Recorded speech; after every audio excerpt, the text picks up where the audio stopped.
I've been playing around with a camera that I reckon is much more interesting.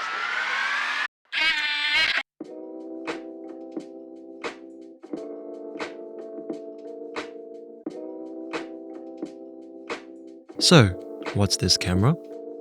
Well, I got it right here in my hand. This is the Canon Digital Ixus V3. It has other names for the Japanese and American market, but this one is the Euro spec. This really is one incredible camera. But before I show this camera off, let me tell you how I got this in the first place. One day, while I was at work, I received a message from the missus.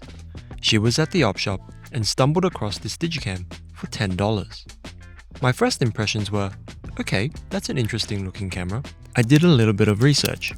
There seemed to be one potential flaw with this camera that had to do with the sensor itself. Apparently, a lot of these sensors ended up failing due to high heat and humidity. Thankfully, I got home, turned the camera on, the rear screen showed no issues, and taking one photo revealed that there was no sensor problems at all. Great, but not quite. Since this is a camera made back in 2002, the battery seemed to have lost a lot of charge. I took 3 photos before it decided to tap out. Furthermore, the memory card used in this is a big, chunky, compact flash Type 1, and for its size, it holds an astonishing 8 megabytes. Wow. So I didn't have spare batteries, I had no charger, and I needed a larger compact flash card plus a card reader. So the title technically isn't clickbait, but I'd say realistically, all up, it would be more around $60 for everything, which still isn't bad, all things considered. So, what did $10 get me?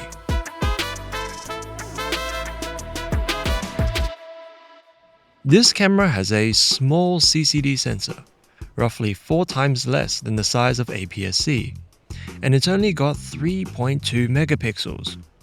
It has a pretty cute 1.5-inch 120,000 dot LCD display, an optical viewfinder, a 35 to 70mm full-frame equivalent f2.8 to f4 zoom lens. It also sports both a mechanical and electronic shutter, which enables shutter speeds as low as 15 seconds all the way up to 1,500th of a second. ISO from 50 to 400 with 1-stop increments. Exposure compensation of plus or minus 2 stops with 1/3 stop increments.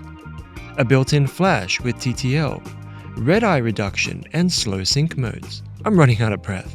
It has continuous burst of up to 2 frames per second and video recording up to 480p at 15 frames per second with audio. And to top it all off, it features AI/AF. Canon did AI before AI was cool. Kidding. It's just marketing buzzwords, which I'll explain later. Oh yeah, I almost forgot. No RAW, JPEG only. Keep in mind this camera came out in 2002. To cram all that into a little metal box, no bigger than 2 packs of gum, but probably the same price as 2 packs of gum, that's kinda mint. So, real-world performance. How does this 22-year-old camera feel to use?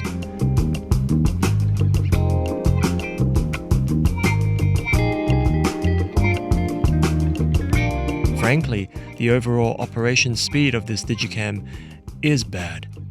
It takes a while to turn on, it takes a while to acquire focus, and it takes a while to write to the card, which means you just need to take a while to work around that and be a bit more preemptive and intentional with your shots. Even though they say it's AI/AF, it really is just a basic 9-point autofocus with some algorithm that detects the most suitable focus point in a scene. Another downside to this camera is that due to its tiny sensor and low max ISO, you really need a lot of light for decent shutter speeds to prevent motion blur. So treat this as more of a sunny day camera. Not saying you can't shoot in inclement weather, but you're just going to have to stand very still when taking a shot. The majority of my shots with this camera has some form of motion blur to it. I will say though, this camera is stylish as heck. It goes so hard with my outfit, and when you feel confident it just makes the photography experience that much better. With the added bonus of being tiny, most people won't think anything of it when you're pointing it around. They won't hear anything either, because this camera is super quiet. I guess we should also touch upon the CCD sensor because it's a hot topic. Does CCD sensors produce more film-like photos?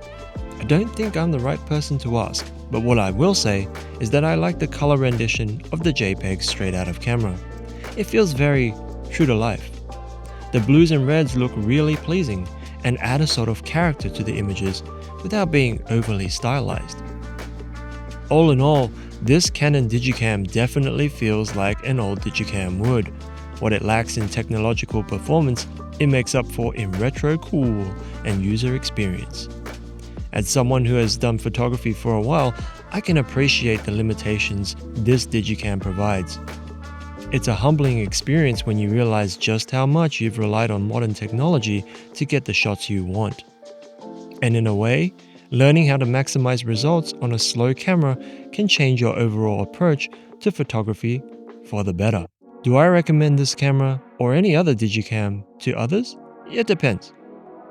There's something truly special about the images these Digicams produce.